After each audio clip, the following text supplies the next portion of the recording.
창세기 26장 12절에서 33절까지 말씀 제가 봉독하겠습니다. 이삭이 그 땅에서 농사하여 그 해에 100배나 얻었고 여호와께서 복을 주심으로 그 사람이 창대하고 왕성하여 마침내 거부가 되어 양과 소가 떼를 이루고 종이 심이 많으므로 블레셋 사람이 그를 시기하여 그 아버지 아브람 때에 그 아버지의 종들이 판 모든 우물을 막고 흙으로 메웠더라. 아비멜렉이 이삭에게 이르되 내가 우리보다 크게 강성한즉 우리를 떠나라. 이삭이 그곳을 떠나 그랄 골짜기에 장막을 치고 거기 거류하며 그 아버지 아브라함 때에 팠던 우물들을 다시 팠으니 이는 아브라함이 죽은 후에 블레셋 사람이 그 우물을 메웠습니다. 이삭이 그 우물들의 이름을 그의 아버지가 부르던 이름으로 불렀더라. 이삭의 종들이 골짜기를 파서 샘 근원을 얻었더니 그랄 목자들이 이삭의 목자와 다투어 이르되 이 물은 우리의 것이라 하매 이삭이 그 다툼으로 말미암아 그 우물 이름을 에색이라 하였으며 또 다른 우물을 팠더니 그들이 또 다툼으로 그 이름을 신나라 하였으며 이삭이 거기서 옮겨 다른 우물을 팠더니 그들이 다투지 아니하였으므로 그 이름을 르호보지라 하여 이르되 이제는 여호와께서 우리를 위하여 넓게 하셨으니 이 땅에서 우리가 번성하리로다 하였더라. 이삭이 거기서부터 브엘세바로 올라갔더니 그 밤에 여호와께서 그에게 나타나 이르시되 나는 내 아버지 아브라함의 하나님이니 두려워하지 말라.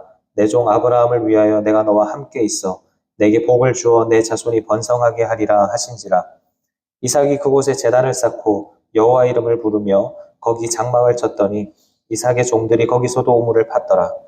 아비멜렉이 그 친구 아후삭과 군대 장관 비골과 더불어 그랄에서부터 이삭에게로 온지라. 이삭이 그들에게 이르되 너희가 나를 미워하여 나에게 너희를 떠나게 하였거늘 어찌하여 내게 왔느냐. 그들이 이르되 여호와께서 너와 함께 계심을 우리가 분명히 보았으므로 우리의 사이 곧 우리와 너 사이에 맹세하여 너와 계약을 맺으리라 말하였노라. 너는 우리를 해하지 말라. 이는 우리가 너를 범하지 아니하고 선한 일만 내게 행하여 내가 평안히 가게 하였음이니라. 이제 너는 여호와께 복을 받은 자니라. 이삭이 그들을 위하여 잔치를 베풀매 그들이 먹고 마시고 아침에 일찍이 일어나 서로 맹세한 후에 이삭이 그들을 보내매 그들이 평안히 갔더라. 그날에 이삭의 종들이 자기들이 판 우물에 대하여 이삭에게 와서 알리어 이르되 우리가 물을 얻었나이다 하매 그가 그 이름을 세바라 한지라. 그러므로 그 성읍 이름이 오늘까지 브엘세바더라. 아멘. 하나님의 은혜와 기도의 응답이 있는 새벽 되시기를 주님의 이름으로 축원합니다. 시간 본문의 말씀을 가지고 우물을 파는 이삭, 우물을 파는 이삭이라는 제목으로 함께 하나님 말씀을 상고해 보고자 합니다. 우리는 인생에서 뜻하지 않은 위기를 만날 때가 있습니다. 더구나 큰 어떤 복을 누린 이후에, 큰 좋은 일을 경험한 이후에 갑작스러운 어려움을 만날 때가 있는데요. 오늘 본문에 등장하는 이삭이 바로 그런 상황입니다. 이삭은 하나님의 은혜로 농사를 지어서 그 해에 100배의 결실을 맺게 됩니다. 가뭄이 들었던 땅에서 더구나 나그네였던 이삭이 거부가 된 것입니다. 그런데 이 놀라운 하나님의 복은 세상 사람들의 시기를 불러일으켰습니다. 블레셋 사람들은 아브라함 때부터 이어져 오던 그 우물을 흙으로 메워버렸고 아비멜렉은 우리를 떠나라 라고 매몰차게 이삭을 쫓아냈습니다. 그뿐만이 아니죠. 살던 곳에서 쫓겨나서 골짜기에 장막을 치며 살던 이삭은 다시 우물을 팠는데 거기서도 물이 나오는 거예요. 그랬더니 그랄 목자들이 그 우물을 강제로 빼앗아 버립니다. 그것도 2번이나 그런 일이 일어납니다. 우리 삶에도 이런 일들이 찾아오죠. 나를 위해서 또는 가족을 위해서, 이웃을 위해서 이런저런 일들을 준비하고 노력해도 정작 나에게 들려오는 소식은 거절과 실패일 때가 있습니다. 정성을 다해서 준비했던 일들이 현실의 벽에 가로막힐 때 우리가 수고하여서 판 그 우물이 허무하게 흙으로 메워지고 또 때로는 다른 사람들에게 빼앗긴 것 같은 상실감과 또 억울함을 느끼게 됩니다. 이러한 때에 우리는 아주 중요하고도 근원적인 질문을 던질 수 있어야 합니다. 내가 열심히 판 나의 삶의 우물이 억울하게 막히고 또 세상에서 거절당할 때 우리는 어떻게 반응해야 하는가 하는 것입니다. 그리고 그 길 끝에서 우리는 궁극적으로 무엇을 얻게 되는가 우리는 질문할 수 있어야 합니다. 세상은 우리를 밀어내고 또 우리가 판 우물을 막아버리고 또 빼앗아 버리지만 하나님은 그 자리 너머에서 우리를 향하여 우리가 상상하지 못한 놀라운 것들을 준비하고 계십니다. 오늘 말씀을 통해서 이 이삭이 경험한 일들을 통해서 우리가 깨달아야 할 것들이 무엇인지를 함께 살펴볼 때에 이 세상을 살아가는 지혜를 얻는 귀한 시간이 되시기를 주님의 이름으로 축원을 드립니다. 먼저 첫째로 우리는 우리의 일들이 막히고 거절을 당할 때 세상과 다투려 하지 말고 하나님의 인도하심을 신뢰해야 합니다. 이삭은 흉년의 때에 하나님의 은혜로 큰 부자가 되었습니다. 하지만 이렇게 하나님의 복을 누리는 이삭은 세상이 시기를 하게 됩니다. 블레셋 사람들은 아브라함 때부터 사용해왔던 그 우물을 흙으로 메워버렸습니다. 고대 중동 지역에서 이 우물이라고 하는 것은 단순한 재산이 아닙니다. 가족들과 가축들의 생명이 달려있는 너무나 귀한 재산입니다. 그런데 그런 우물을 흙으로 메워버렸다라는 의미는 곧 이삭의 가정을 향해서 선전포고를 한 것과 같은 의미입니다. 함께 살아가던 그 이웃들로부터 철저하게 외면을 받은 거죠. 더구나 설상가상으로 블레셋 왕 아비멜렉도 이 이삭을 떠나라고 말을 합니다. 이삭은 억울하죠. 충분히 분노하면서 싸울 만한 상황이었습니다. 내가 당신들에게 도대체 무엇을 잘못했느냐 이렇게 따지면서 그 사람들에게 항변할 수 있었을 겁니다. 더구나 이삭에게는 이 사람들과 맞서 싸울 수 있는 충분한 힘이 있었습니다. 수많은 종도 있었고 수많은 재산도 있었습니다. 하지만 이삭은 흙으로 메워진 그 우물 앞에서 힘으로 맞서 싸우지 않습니다. 조용히 짐을 싸서 그랄 골짜기로 이동합니다. 그리고 그곳에서 다시 열심히 수고해서 우물을 파죠.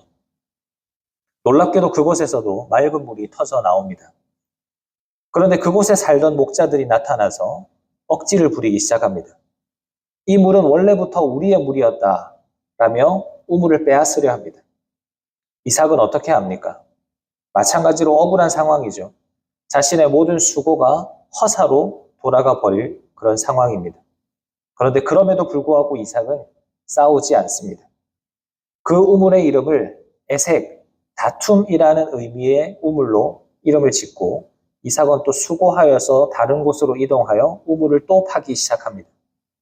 이번에도 역시 물이 나왔지만 그랄 목자들은 또 이삭을 쫓아와서 시비를 걸기 시작합니다. 그래서 이삭은 그 우물을 신나, 대적함이라는 의미의 이름으로 짓고 또다시 그 자리를 피합니다. 여러분, 세상의 논리로 보면 이 이삭이라는 사람은 참 답답하고 바보 같은 사람입니다. 우물이 흙으로 메워질 때도 묵묵히 당하기만 하고 힘들게 판 우물을 빼앗길 때도 아무 말 하지 않습니다. 정당한 내 것을 아무런 저항 없이 그냥 내어주기만 합니다. 그런데 이것은 이삭이 무능해서 그런 것이 아니죠. 이삭에게는 분명한 믿음이 있었습니다. 나에게 복을 주시고 생명을 주시는 분은 내 눈앞에 있는 저 우물이 아니라 하나님이라는 믿음입니다. 생수의 진짜 근원이 하나님이심을 믿었기 때문에 이 이삭은 세상 사람들과 맞서 싸우지 않았던 겁니다. 그렇게 두 번째 우물까지 빼앗긴 이삭은 또 묵묵히 물러나서 세 번째 우물을 파기 시작하는데요. 그제서야 다툼이 그칩니다. 이삭은 그곳의 이름을 르호봇, 장소가 넓다라는 의미로 부릅니다. 물론 이제 그 우물 주변이 굉장히 넓은 장소여서 그런 의미로 부를 수도 있었겠습니다만 하나님께서 우리를 위하여 넓게 하셨다라는 의미로도 해석할 수 있습니다. 이삭은 자신이 억울하게 밀려난 줄로만 알았을 겁니다. 하지만 자신의 삶을 돌아보니까 다툼과 시기가 끊이지 않는 그 좁은 곳으로부터 떠나서 하나님께서 예비하신 더 넓고 평온한 곳으로 인도함을 받은 것이었습니다. 사랑하는 성도님 여러분, 우리의 삶에도 이러한 때가 찾아올 수가 있습니다. 내가 피땀 흘려서 세운 나의 사업의 우물이 흙으로 덮이고 평안했던 대인관계가 대인관계의 우물이 막히고 정당한 내 수고와 노력을 다른 사람에 의해서 통째로 빼앗기고 거절당할 때가 있습니다.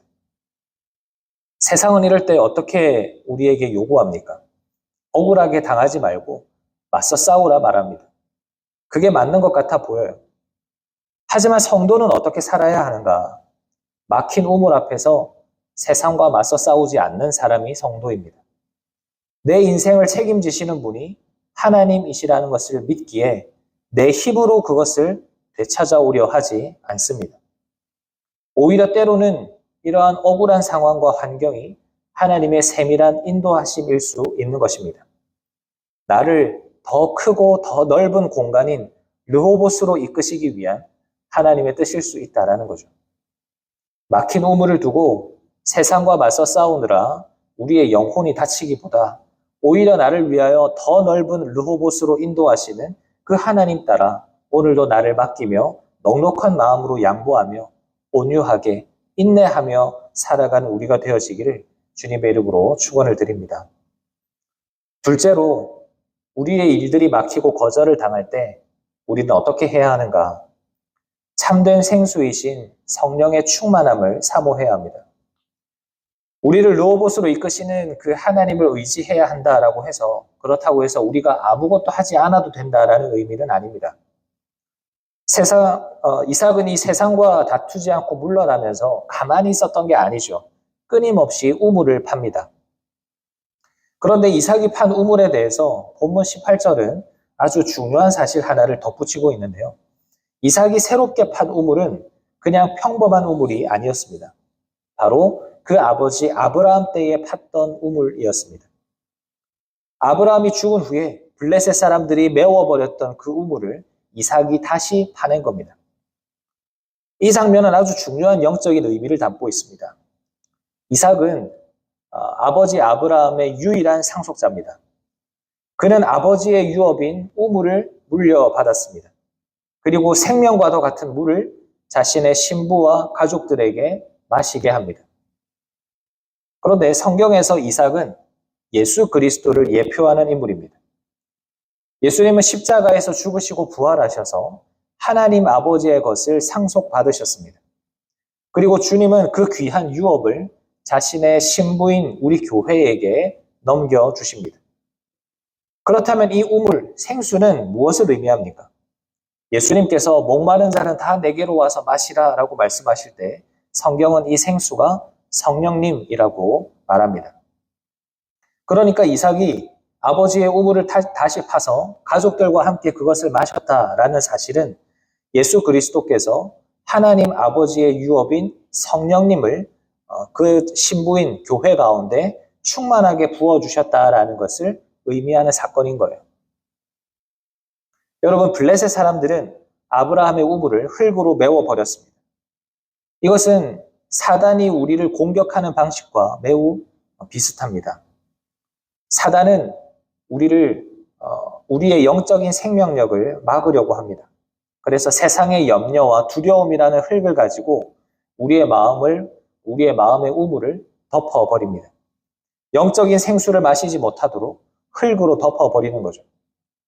우리는 살면서 우리의 삶의 우물이 막히는 것을 매우 두려워합니다. 사람과의 관계가 막히고 계획했던 일들이 막히고 수입이 막히고 그러면 당장 큰일이 일어날 것처럼 생각하고 두려워합니다. 그러나 우리에게 그보다 더 큰 위기가 무엇입니까? 내 영혼을 살리는 영적인 우물, 성령님께서 내 삶에 더 이상 역사하시지 않는 것이 더 큰 위기입니다. 우리는 십자가의 은혜로 구원을 받았지만 그것으로 끝이 아닙니다. 구원받은 성도가 메마르지 않고 살아가기 위해서는 성령님의 역사, 생수가 필요합니다. 세상과 다투지 않고 세상을 넉넉히 이길 힘은 내 결심에서 나오는 것이 아닙니다. 날마다 성령으로 충만하여져서 생수를 공급받아야만 가능한 것입니다. 사랑하는 성도님 여러분, 혹시 이 세상의 우물이 막혀서 답답하신 분이 계십니까? 그때는 그 막혀있는 우물을 바라보며 답답하여서 주저앉는 것이 아니라 오히려 무릎을 꿇고 내 영혼의 우물을 깊이 파야 합니다. 주님, 내 삶의 우물을 이 세상이 흙으로 막은 것 같은 그런 답답한 상황이지만 내 영혼의 우물은 막히지 않도록 도와주시옵소서. 생수 되신 성령께서 내 삶에 충만하게 역사하시도록 나를 도와주십시오. 이렇게 참된 생수 되신 성령님의 충만함을 구하면서 메마른 우리의 현실을 넉넉히 이겨내는 우리 모두가 되시기를 간절히 바랍니다. 마지막으로 이렇게 성령님을 구하는 성도는 어떻게 되는가? 세상이 빼앗을 수 없는 평안을 누리게 됩니다. 본문 22절을 보면 이삭은 르호봇이라는 우물을 팠고 그곳에서 안정을 찾았지만 이삭은 거기에 오래 머무르지 않습니다. 르호봇은 물을 구할 수 있는 곳이었지만 여전히 블레셋 사람들의 영향력이 미치는 곳이었어요. 그래서 이삭은 23절에서 우물을 버려두고 브엘세바로 올라갑니다. 브엘세바는 아버지 아브라함이 에셀 나무를 심으면서 하나님의 이름을 불렀던 예배의 자리였습니다. 그래서 이삭도 그곳으로 나아가서 25절을 보면 제단을 쌓고 하나님께 예배합니다. 그리고 또 우물을 파면서 장막을 펴고 정착을 하는데요. 그런데 놀라운 일이 일어납니다.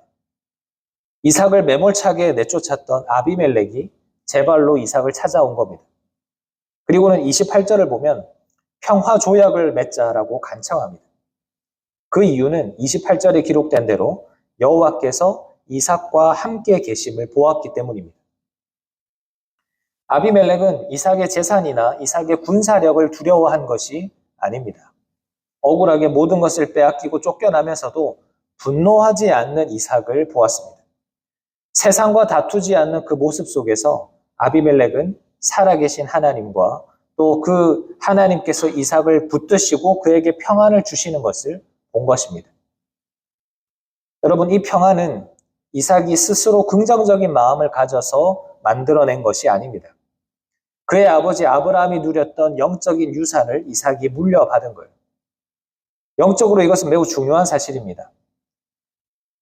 예수님께서 부활하신 이후에 두려워하고 있는 제자들을 향하여 가장 먼저 하신 말씀이 무엇이었습니까? 너희에게 평강이 있을지어다. 예수님께서 십자가를 통과하신 이후에 하나님 아버지의 평강을 유업으로 받으셨습니다. 그리고 그 평강을 자신의 신부이자 백성인 우리에게 나누어 주시는 겁니다. 요한복음 14장 27절 말씀처럼 평안을 너희에게 끼치노니 곧 나의 평안을 너희에게 주노라. 주님의 평안을 우리에게 주세요. 성도의 진짜 능력은 세상에서 자신의 뜻을 다 이루며 사는 것이 아니라 또 원수와 똑같이 싸워서 이기는 것이 아니라 성도의 진짜 승리는 주님이 주시는 이 평안을 누리며 사는 것입니다. 사랑하는 여러분, 세상의 우물이 막힌 것 같고 억울한 일이 생긴 것 같고 내가 손해를 보는 것 같아서 분노가 치밀어 오를 때 그럼에도 불안해하거나 억울해하지 마시기를 바랍니다. 오히려 지금이 브엘세바로 올라갈 때이고 성령님을 간구할 때이고 주님 주시는 평안을 누릴 때입니다. 세상이 줄 수도 없고 또 세상이 빼앗을 수도 없는 참된 평안, 환경 때문에 생기는 평안이 아닌 주님이 주시는 진정한 평안, 그 평안을 우리에게 주시기를 원하시는 그 주님께 나아가는 우리가 되기를 바랍니다. 우리가 억울함 속에서도 이 평안을 누릴 때 세상은 그런 우리를 보고 하나님을 볼 수 있게 되는 것입니다. 오늘도 이 평안이 우리의 삶에 충만하게 넘치게 되시기를 주님의 이름으로 축원합니다. 말씀을 마무리하겠습니다. 사랑하는 성도님 여러분, 살아가다 보면 우리가 정성껏 파놓은 삶의 우물이 억울하게 막히고 또 세상으로부터 부당하게 거절당하는 것을 마주할 때가 있습니다. 그러나 그 상황 속에서 세상과 똑같은 방식으로 다투거나 분노하면서 우리의 영적인 힘을 소모하지 마시기를 바랍니다. 이러할 때 오히려 이삭은 그 사람들을 피하여서 우물을 팠습니다. 우리의 걸음을 더 넓은 은혜의 공간, 르호봇으로 인도하시는 그 하나님의 선하신 계획을 신뢰하면서 우물을 팠습니다. 우리도 그래야 합니다. 우리도 우물을 파야 합니다. 우리도 우리의 영혼을 살리시는 참된 생수 되신 성령님의 충만함을 구하면서 영적인 우물을 파야 합니다. 그래야 할 때 예수님께서 우리에게 유업으로 주신 그 참된 평안, 그 샬롬이 우리의 심령 가운데 충만하게 채워지는 것입니다. 오늘 하루도 불안과 억울함을 뛰어넘어서 주님 주시는 평안을 깊이 누리시면서 이삭처럼 하나님을 드러내며 승리하는 삶 살아가시는 우리 모두가 되시기를 주님의 이름으로 축원합니다. 아멘. 말씀을 생각하면서 함께 기도하겠습니다. 은혜와 자비가 풍성하신 하나님 우리 아버지, 때로 우리가 열심히 노력하여서 파놓은 그 삶의 우물이 억울하게 막히고 내 노력이 허사로 돌아간 것 같고 세상으로부터 부당한 거절을 당하게 될 때 우리는 너무나 쉽게 분노하면서 세상과 맞서려 했음을 고백합니다. 하지만 하나님, 오늘 본문의 이삭을 통해서 깨닫게 하신 것처럼 이제부터 우리는 우리를 더 넓은 곳, 그 르호봇으로 인도하시는 하나님의 선하신 인도하심을 신뢰할 수 있도록 도와주시옵소서. 눈에 보이는 환경 때문에 절망하지 않게 하시고 오히려 우리 영혼을 살리시는 성령님을 간구함으로 결코 흔들리지 않는 예수 그리스도의 참된 평안을 누리는 우리가 되게 하여 주시옵소서. 그렇게 살아가는 우리를 이 세상이 바라보며 우리를 통하여 하나님을 보게 하시고 우리를 통하여 하나님께로 나아올 수 있도록 도와주시옵소서. 우리에게 평안 주시기를 원하시는 하나님께 감사를 드리며 살아계신 예수님의 이름으로 기도하옵나이다. 아멘.